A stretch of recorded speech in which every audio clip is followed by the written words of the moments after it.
আসসালামু আলাইকুম। আজকে ভিডিওতে থাকছে হচ্ছে ষষ্ঠ শ্রেণীর 4.1 উদাহরণ 2। উদাহরণ 2 এর অঙ্কগুলো বইয়ে যেভাবে দেওয়া আছে আমরা একটু ব্যতিক্রমভাবে করব। যাই হোক, এখানে অঙ্কটা দেওয়া আছে প্লাস, মাইনাস, ইনটু এবং ডিভিশন চিহ্নের সাহায্যে লিখো। মানে চিহ্নের সাহায্যে লিখতে বলছে। এখানে বলছে x এর 5 গুণ থেকে y এর 3 গুণ বিয়োগ।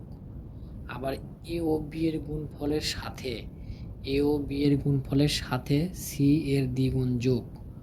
আবার বলছে y ও z এর যোগফলকে মানে x ও y এর যোগফলকে x এবং y এর বিয়োগফল দ্বারা ভাগ করতে বলছে। আবার একটি সংখ্যার 5 গুণ থেকে অপর একটি সংখ্যার 4 গুণ বিয়োগ। সেই বিষয়টা হলো, এটা হলো অঙ্ক দেওয়া আছে। আমার ভিডিওটা একটু বড় হবে কিন্তু বুঝতে সুবিধা হবে। আমরা বোর্ডে চলে আসুন সবাই, একটু কন্টিনিউ ধৈর্য ধরে দেখবেন। কারণ এইটার মতো করে আরও বিভিন্ন অঙ্ক চেঞ্জ করে দেয়, সংখ্যা চেঞ্জ করে দেয়।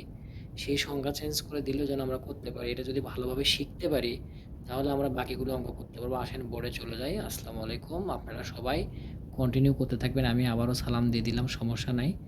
তো যারা পরে জয়েন করবেন তারাও ভিডিওটা টেনে দেখবেন, মানে স্কিপ করবেন না, ভালো করে ভিডিওটা দেখবেন ইনশাল্লাহ।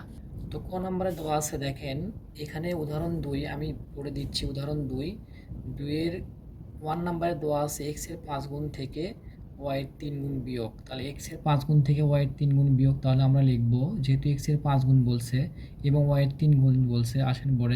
তো অঙ্কটাতে বলেছিল x এর 5 গুণ, তাহলে বলেছিল x এর 5 গুণ, তাহলে x গুণন 5 সমান 5x।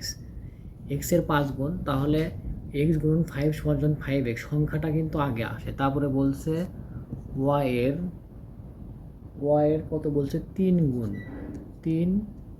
গুণ, তাহলে y এর 3 গুণ যদি বলে y গুণন 3 সমান 3y। এখন কি বলছে y এর 3 গুণ যোগ, এখানে বলছে y এর 3 গুণ বিয়োগ করতে বলছে। যেহেতু বিয়োগ করতে বলছে তাহলে আমরা লিখব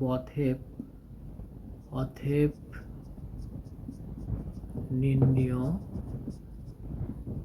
বিয়োগ, এই কথাটা লিখবো। যেহেতু বিয়োগ করতে বলছে তাহলে 5x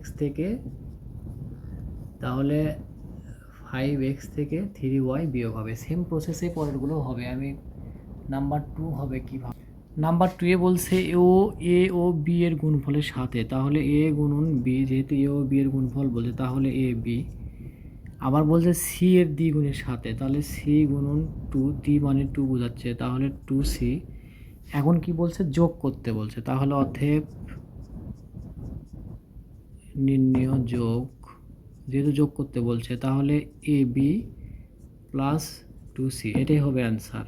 তো এইভাবে করবেন। নাম্বার 3, এটা নাম্বার 2, এ ও বি এর গুণফলের সাথে, তাহলে এটা গুণ দেখাইছি এ বি, আর সি এর দ্বিগুণ, তাহলে সি গুণন 2, তাহলে 2c, অতএব নির্ণয় যোগ, এটা হবে। উদাহরণ 2 এর নাম্বার 3-তে বলছিল, উদাহরণ 2 এর নাম্বার 3-তে বলছে x ও y এর যোগফল, তাহলে আমরা লিখব x ও y এর যোগফল, গুণ দেব x ও y। আবার বলছে x ও y এর বিয়োগফল, তাহলে x বিয়োগ y, কিন্তু বলছে ভাগ, তাহলে ভাগ করতে গেলে আমাদের লিখতে হবে x প্লাস y আর x মাইনাস y, এই চিহ্নটার নাম কিন্তু ভাগ।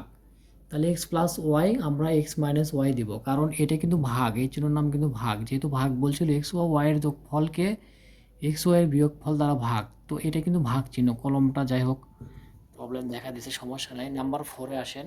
তো শেষের নাম্বার অঙ্কটা আছে দেখেন, একটি সংখ্যার 5 গুণ থেকে অপর একটি সংখ্যার 4 গুণ বিয়োগ। এটা কিন্তু একটু আগের অঙ্কটার চাইতে একটু আলাদা আছে। একটি সংখ্যার 5 গুণ থেকে অপর একটি সংখ্যার 4 গুণ, তো একটি সংখ্যা কোনটা সেটা তো আমরা বুঝতেছি না। একটি সংখ্যা আমাদের ধরে নিতে হবে, তাহলে বোর্ডে চলে আসো। তাহলে আমরা মনে মনে ধরবো, মনে করি একটি সংখ্যা x, অপর সংখ্যা y। আপনারা একটি সংখ্যা a bও ধরতে পারেন, x y ধরলে সহজ হচ্ছে, সমস্যা নেই, a b p q m n ও ধরতে পারেন। তাহলে একটি সংখ্যার 5 গুণ বলে দিচ্ছিল, একটি সংখ্যার 5 গুণ, তাহলে x গুণন 5 সমান 5x। আবার বলছে অপর সংখ্যার 4 গুণ, তাহলে y গুণন 4 সমান 4y। অনেক ম্যাক্সিমাম ছেলেপেলে কিন্তু এখানে এক্সটা আগে লেখে পরে সংখ্যা লেখে না, আগে সংখ্যা লিখতে হবে তারপর এক্স লিখতে হয়। যেহেতু বিয়োগ করতে বলছে তাহলে নির্ণয় বিয়োগ 5x মাইনাস 4y, এটাই অ্যান্সার হবে। তো যাই হোক, আশা করি ভিডিওটা অবশ্যই ভালো লাগবে। বইয়ে সবসময় মানে ওরা অনেক সময় অনেক কিছু স্কিপ করে চলে, তো আমরা স্কিপ করে চলবো না, আমরা বিস্তারিতভাবে শিখবো ইনশাআল্লাহ। নেক্সট ভিডিও অবশ্যই কমেন্ট করবেন, কমেন্ট করলে ভালো লাগে। আসসালামু আলাইকুম।